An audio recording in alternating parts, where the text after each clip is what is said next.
네, 안녕하세요.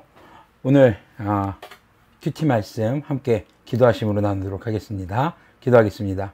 하나님 아버지 감사합니다. 오늘도 주님의 말씀 앞에 우리가 설 수 있도록 인도해 주심에 감사드립니다.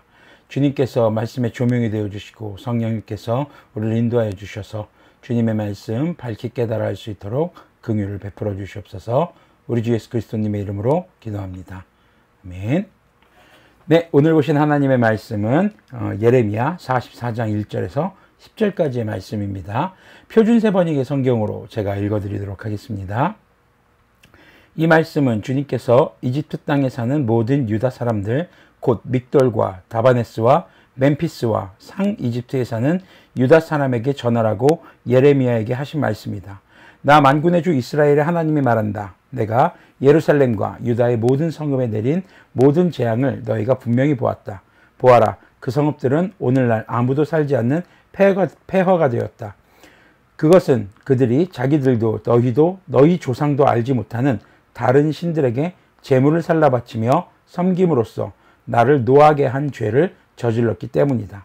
나는 나의 종 예언자들을 너희에게 모두 보내고 또 거듭하여 보내면서 경고하였다.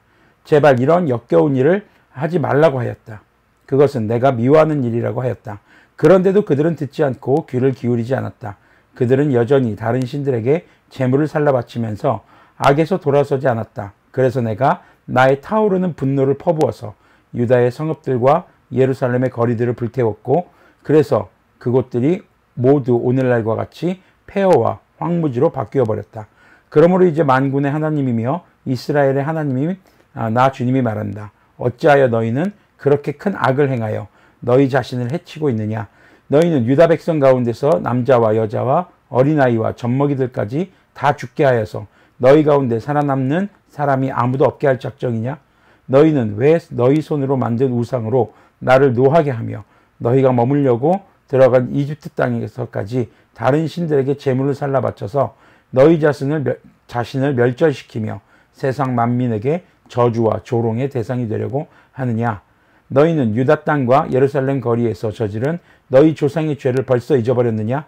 그리고 유다 왕들의 죄와 왕비들의 죄와 너희의 죄와 너희 아내들의 죄를 다 잊었느냐?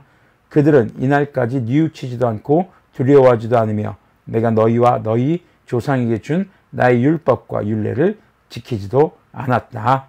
아멘. 네, 애굽으로 내려간 백성들이 이제 하나님의 예루살렘에서 행해진 하나님의 모든 재앙을 경험했던 사람들이죠. 자, 그런 사람들이 이제 예루살렘을 떠나서 애굽으로 갑니다. 그런데 그 애굽에서도 여전히 그들은 하나님 앞에 죄를 뉘우치지 않고 살아가는 모습을 보여주고 있습니다. 자, 이 예레미야 44장, 오늘부터 이제 묵상하게 되는 44장의 말씀은 예레미야 사역의 가장 최후의 사건으로 기록되고 있습니다. 물론 뒤에 46장에서 51장에는 이방민족에 대한 심판이 기록되어 있고, 또 52장은 바벨론의 패망을 얘기하고 있지만 전부 다 연대적으로는 오늘 이제 볼 44장의 말씀의 예언의 성취가 예레미야 사역의 마지막이라고 보시면 되겠습니다. 이방민족의 심판은 여호야김 시대, 여호야김 4년 BC 605년에 이루어졌고, 바벨론의 패망은 시드기야 4년, 바로 BC 574년에 이루어지게 됩니다. 그래서 44장에 나타난 예레미야의 경고와 그리고 하나님의 최후의 심판의 모습이 예레미야 사역의 가장 마지막에 성취되는 그런 모습이기 때문에 우리에게 굉장히 중요한 또 본문이라고 볼 수 있습니다. 1절의 말씀을 보면은요, 이 말씀은 이집트 땅에 사는 모든 유다 사람들, 믹돌과 다바네스와 멤피스와 상 이집트, 여기서 멤피스는 높, 그리고 상이라는 지역은 바드로스에라는 지역입니다. 모두 이제 유다 사람들이 피난 내려와서 살고 있는 지역이었던 것이죠. 자, 그곳의 문헌에 이제 그 지역에서 발견된 파피루스 문헌을 살펴보면은 BC 526년에 페르시아 군대가 이제 그 이집트를 침공해서 공격하기 전까지 그곳에서 유다 사람들이 잘 지내고 있었던 것으로 문헌상으로는 보여집니다. 그런데 결국에는 하나님의 말씀이 이루어졌던 것이죠. 어쩌면은요, 예루살렘이 다 망하고 포로로 잡혀가고, 그리고 자기들은 이집트에서 좀 그래도 그 모든 자신들이 걱정했던 것, 기근과 전쟁과 전염병, 여기서부터 벗어났기 때문에 그래, 이집트로 온 게 잘한 거야 라고 생각했을지도 모르겠습니다. 그런데 결국에는 하나님의 말씀대로 그들이 하나님의 심판을 피할 수 없었고 그들은 결국 이집트에서 심판을 맞이하게 되는 것이죠. 자, 2절을 보면은요, 주님께서 예루살렘이 황폐하게 된 첫 번째 이유에 대해서 언급하십니다. 그것은 바로 우상숭배 때문이었습니다. 여기서 우리가 좀 고민해야 될 표현이 있습니다. 바로 그들도 모르고 그들의 조상도 알지 못하는 우상을, 다른 신들을 섬겼다는 것입니다. 그 신들에게 제물을 바쳤다는 것입니다. 그것은요, 유다 사람들이 다른 민족의 신을 받아들이고 그 신을 하나님과 더불어 섬기기 시작했다라는 겁니다. 실제로 예루살렘 폐망 직전에는 하나님의 성전에 마르둑이라고 하는, 벨이라고 불리는 마르둑이라는 신상을 두고 하나님께 하듯 제사를 드렸다라는 겁니다. 그래서 하나님은 예루살렘이, 그 성전이 악취가 나서 내가 더 이상 거기서 머물 수가 없다라고 하셨던 거거든요. 자, 하나님께 제사 드리는 것과 우상을 섬기는 것, 이것이 분명한 차이가 있습니다.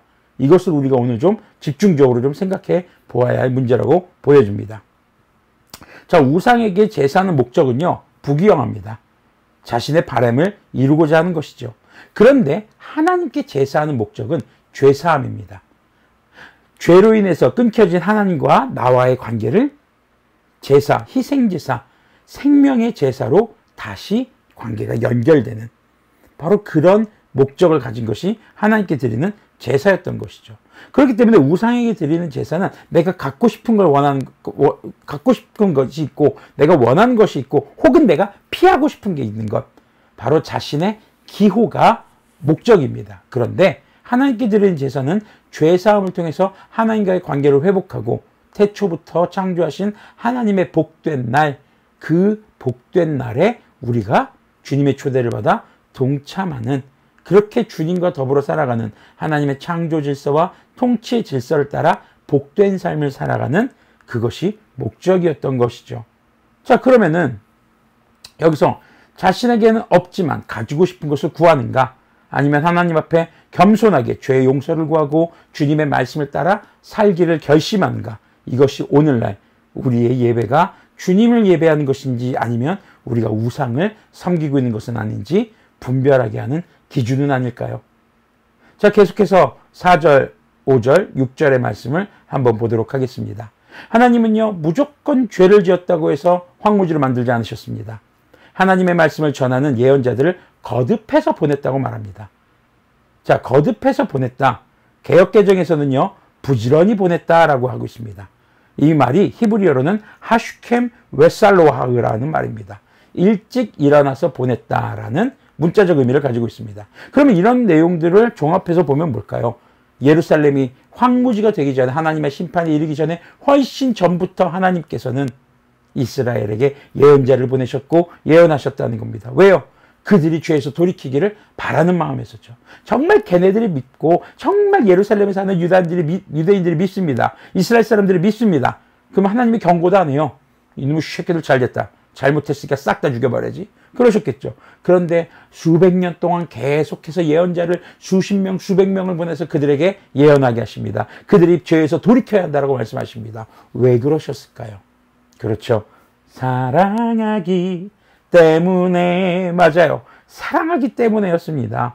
그래서 하나님의 이런 경고에도 불구하고 돌이키지 않은 그들을 심판하심을 통해서 하나님은 두 가지를 확증하셨던 것이죠. 첫 번째는 바로 하나님의 공의를 드러내셨습니다. 정의의 하나님을 나타내신 것이죠. 그리고 또 하나는 무엇입니까? 끊임없이 그렇게 그들에게 수많은 경고와 또 예언자들을 보내서 말씀하게 하심으로써 바로 그들을 사랑하고 계신다는 것을 보여주신 것입니다.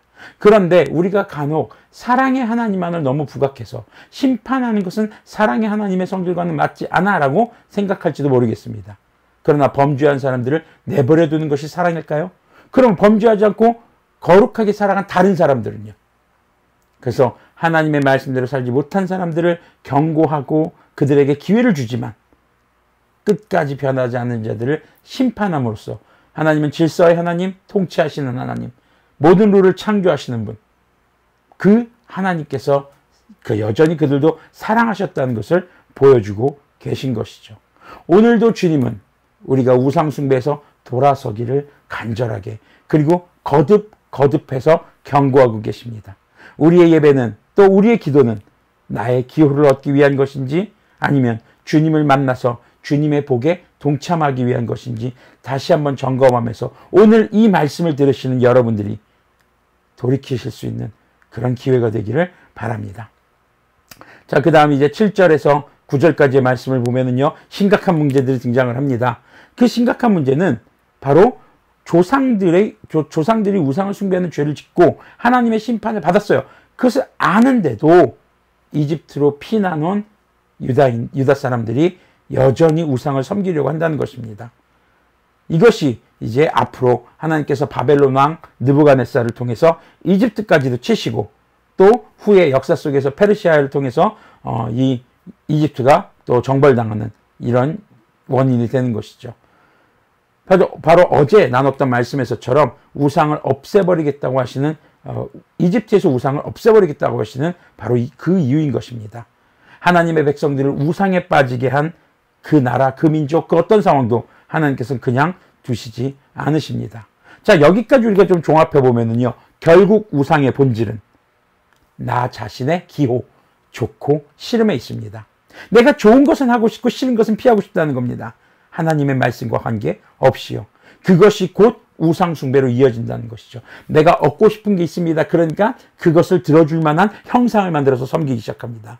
내가 피하고 싶은 게 있습니다. 그러니까 그것을 형상화해서 그것을 피하는 또 예식을 치르게 되는 것이죠. 그것이 이제 우상 숭배의 본질이라고 볼 수 있습니다. 오늘 마지막 10절을 보면은요, 그들은 끝까지 뉘우치지 않습니다. 그들은 하나님을 두려워하지도 않습니다. 그리고 10절에서는요, 예루살렘이 황무지가 된 두 번째 원인을 밝히고 있습니다. 바로 하나님의 바로 율법과 율례를 지키지 않았다는 것이죠. 예수님께서는요, 모든 율법의 본뜻이 하나님을 마음과 뜻과 목숨을 다해 사랑하고 이웃을 자신의 몸과 같이 사랑하는 것에 있다고 말씀하셨습니다. 누가복음 10장 27절에 등장하죠. 그리고 이 말씀은 신명기 6장 5절과 레위기 19장 18절에 동일하게 합쳐져서 등장을 합니다. 분산돼서 등장을 합니다. 결국 하나님을 사랑하지 않은 것, 하나님은요, 출애굽기에서 밝히시고 계시죠. 바로 질투하시는 하나님이라고 밝히고 있습니다. 그리고 또 이웃을 사랑하지 않은, 결국 자기만을 사랑하는, 나의 좋고 싫음만이 중요하게 된 그 사람들이 자신의 손으로 직접 우상을 만들어 섬기고, 그리고 하나님의 말씀과는 무관하게 나의 좋고 싫음을 따라서 내가 기준이 돼서 살아가는 것이 문제가 됐던 것이죠. 오늘 말씀을 마무리하도록 하겠습니다. 우리의 삶에 하나님의 말씀임에도 불구하고, 하나님의 뜻이 어떤지도 아는데도 불구하고 우리가 고집 피우는 요소는 없는지 돌아보시기를 소망합니다. 그래서 예루살렘이 황폐화되기 전에 하나님의 말씀이 여러 예언자들을 통해서 들렸던 것처럼, 여러분들에게 들리는, 여러분들이 또 묵상하고 있는 그 말씀을 통해서 여러분들의 인생이 정말 예수님 다시 오시기 전까지 완전히 황폐화되기 전에, 주님 다시 오시면 이 땅에 있는 모든 것들은 황폐화돼 버립니다. 사라져 버립니다. 그리고 새 하늘과 새 땅을 창조하시겠다고 하셨죠. 그것처럼 여러분들의 삶이 황폐화되지 않고 주님의 새 하늘과 새 땅에 그 복에 동참하는 삶이 되기 위해서 아직 기회가 있을 때 여러분의 삶을 돌이키시기를 바랍니다. 우리에게 내가 지금 하나님 앞에서 포기하지 못하는 나의 고집, 내가 우상이 돼 있는 그런 요소들은 무엇이 있는지 우리가 한번 돌이켜보기를 바라고요. 여러분들 오늘 삶에서 하나님께서 원치 않는 삶인데 내가 하려고 했던 것은 무엇인가? 또 하나님께서 원하시는데 내가 다른 거 하고 싶어서 피하고 있는 것은 무엇인가? 한번 돌이켜보시면서 주님의 말씀에 귀 기울이고 주님의 뜻을 따라 살아가는 거룩한 그런 여러분들이 되시기를 바랍니다. 기도함으로 오늘 말씀 묵상 마치도록 하겠습니다. 주님, 우리가 살아가면서 정말 회개하고 회개하는데 다시 여전히 그 죄의 자리에 머물러 있을 때가 있습니다. 주님, 우리를 긍휼히 여겨 주시옵소서. 주님께서 우리를 오래 참으시고 정말 우리에게 수많은 기회를 주시면서 돌이키게 하시는 것을 우리가 다시 한번 돌아봅니다. 주님의 은혜에 다시 한번 감사합니다. 주님, 주님과의 그 교제, 주님과의 관계가 죄로 인해서 우상 숭배로 인해서 끊어지지 않도록 도와주시고 우리의 예배가 나의 기호를 얻기 위한 것이 아니라 주님과의 관계를 회복하고 주님을 만난 것에 그 목적이 있기를 원합니다. 오늘도 주님의 인도하심을 따라 성령님과 동행하며 주님의 뜻은 행하며 주님의 뜻이 아닌 것은 우리가 참고 인내하고 물리칠 수 있는 그런 주님의 거룩한 자녀들이 될 수 있도록 긍휼을 베풀어 주시옵소서. 오늘도 이렇게 말씀을 주신 주님께 다시 한번 감사드립니다. 우리 주 예수 그리스도님의 이름으로 기도합니다. 아멘.